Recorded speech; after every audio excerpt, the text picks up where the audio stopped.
मी brigadier Hemant Mahajan आजचा जो शौर्य पुरस्काराचा कार्यक्रम आहे त्याच्यामध्ये मी मुख्य पाहुणा आहे. मला वाटतं आज देशाला शौर्य, धैर्य अशा प्रकारच्या ज्या क्वालिटीज आहे याची फार गरज आहे. कारण आपण जर बघितलं तर देशासमोर सुरक्षेची एवढी आव्हानं आहेत, मग ती बाह्य असो की अंतर्गत असो, की ज्यामध्ये प्रत्येक नागरिक हा एक सैनिक बनायला पाहिजे किंवा त्याच्याकडे एक सैनिकी वृत्ती असायला पाहिजे.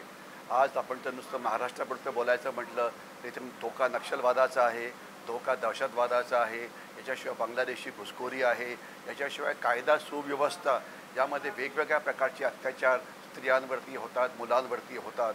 तर अशा वेळेला जर देशाचे नागरिक, देशाची मुलं जर स्वतःचं रक्षण करू शकतील किंवा जे आपल्या आजूबाजूला जे वीक लोक आहेत त्यांचं रक्षण करू शकतील, मग बायका असो की स्त्रिया असो की मुली असो, तर आपण नक्कीच आपल्या आजूबाजूला जी सुरक्षेची भावना आहे ती जास्त वाढवू शकतो. आणि आपण ज्यावेळेला बघतो की आज देशामध्ये अनेक शूरवीर आहेत की ज्यांनी वेगवेगळ्या ठिकाणी वेगवेगळ्या प्रकारचं काम केलं. कोणी दहशतवादामध्ये, कोणी नक्षलवादामध्ये, कोणी कायदा सुव्यवस्थेमध्ये, कोणी मुलांना वाचवलं, कोणी कोणाला जे बुडत होते त्यांना वाचवलं. तर या अशा सगळ्या वीरांचं आपण कौतुकच करायला पाहिजे. कारण ते आज सोसायटीसमोर एक असं उदाहरण म्हणून राहतात, एक हिरो म्हणून राहतात.